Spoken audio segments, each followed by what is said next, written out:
Hey friends, Colleen here with Stir the Soul. Today I have a Bible from CSB, Christian Standard Bible, and it is our Holy Land Illustrated Bible. I'm super excited to share this with you. So I have the British Tan Leather Touch Bible, and you're going to see, so it's a beautiful soft cover. And then the tabs, I did get the index version, so you can see the books of the Bible are indexed on there. And the spine, Holy Land Illustrated Bible. So let's go ahead and jump in here. It does have two markers. I just didn't have both of them pulled down. The other one is right here. We'll go ahead and pull that out so you can see it. So okay, so this is by CSB. It's an illustrated Bible. So look at this. I'm very visual. I love pictures. I love reading it. I feel like as you have read about something, you learn so much about it, and putting a picture with it really helps just kind of put it into memory and help teach you more. So you can see, I mean, they have articles throughout here. So this is Study Bible Articles. And it's going to tell you what it's about and who wrote it, and then what page number it's on. Contributors, understanding the CSB Bible, how they put it together, who wrote it. All right, so Genesis. So this says, in southern Israel, the northern Negev desert, where it meets the central plains, the Judean hills rise in the background. Abraham lived for a time in Gerar and Beersheba in the Negev. Yeah, hopefully I said all that good enough. So you have a picture here. Introduction to Genesis. You can read some footnotes. God created a word study. So you could read this. It's going to show you part of the tablet, partial tablet containing the Mesopotamian creation myth celebrating the god Marduk defeating Tiamat, the goddess of chaos. So again, you can just read more about it. This is a picture overlooking the ruins at the ancient site of Ebla, now called Tel Mardiki, in modern northwest Syria. So you can learn about that. Here is a gold dagger, and tells you when it's from, the Tigris River. We are only on Genesis 4. Here's a digging deeper. So something... this is going to tell you, so discovered on clay tablets at the Library of in Nineveh in 1849, the Enuma Elish contains the Mesopotamian account of creation and the flood, composed in Abraham's era sometime around 1800 BC. The Enuma Elish offers details similar to those found in Genesis 1 through 10. It relates the formation of the world, humanity's offense against the gods, and a flood sent by heaven to destroy humanity. Some critics say the Genesis creation account is borrowed from the Enuma Elish and other mythical stories that were written beforehand. However, the similarities between Genesis and the earlier accounts are outweighed by the differences. Comparisons reveal that the biblical account is unique, simple, and more historically believed due to its lack of mythological tone.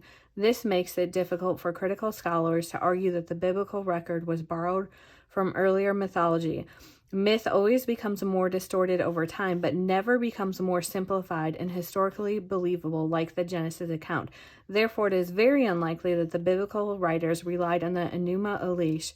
The similarities between the two indicate agreement on some basic facts of Earth history. There really was a flood, while the differences indicate the greater historical accuracy of Genesis.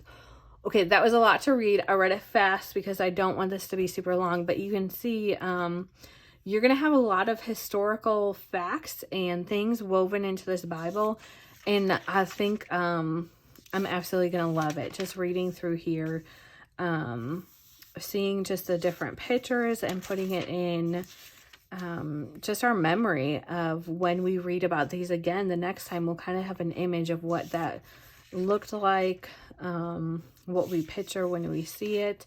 Okay, well, let me flip through here just a little bit. Let's go, how about we go to Psalms and see what we have in here. Our forgiving God, unique among ancient religions. So here's a whole thing you can read. the temple of Egyptian gods.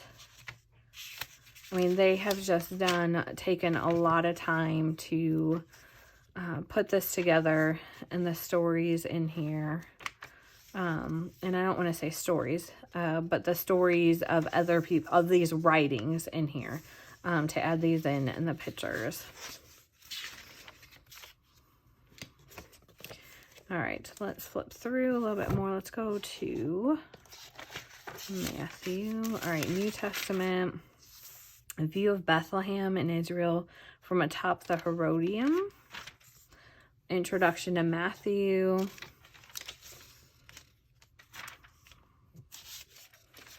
Just look. I love, love, love. A man winnowing wheat in Jordan. So I think, you know, pictures they help things come alive and just relatable. And so I think this will be just a great history lesson for yourself, for your husbands, for the family, just to look at and talk about and read together. All right, let's flip through. That's a beautiful picture. Where's that at? It's a marble alley with columns leading to the Celis Library in ancient Ephesus. Okay, this is what I wanted to get through. So here's Revelation, and then table of weights and measurements, a concordance. So you're going to have names or names, like if you want to know more about Abraham, it's going to tell you a little bit about him. And then the scripture references, you can read more. If you want to, you know, read verses on abandon, it says, I will abandon them and hide my face. I will not leave you or abandon you. And then it gives you the scripture reference. See. Okay, so it has a very big concordance. It's about we're at about 50. I think we're gonna be close to about 100 pages. We are, yeah. And then what comes after that? Some maps, it looks like. Art credits. So this is going to tell you where all these beautiful pictures in the Bible came from. And some maps, more maps, and that is it. So again, they have this, I think, in hardback and soft cover, with index, without index, lots of different options to choose to get it. There is not a lot of margin. You can see in here if you are a note taker or writer, not a ton of room at all, but you can definitely highlight. The pages are not super thin Bible pages. They should be good with highlighting, underlining, and doing that.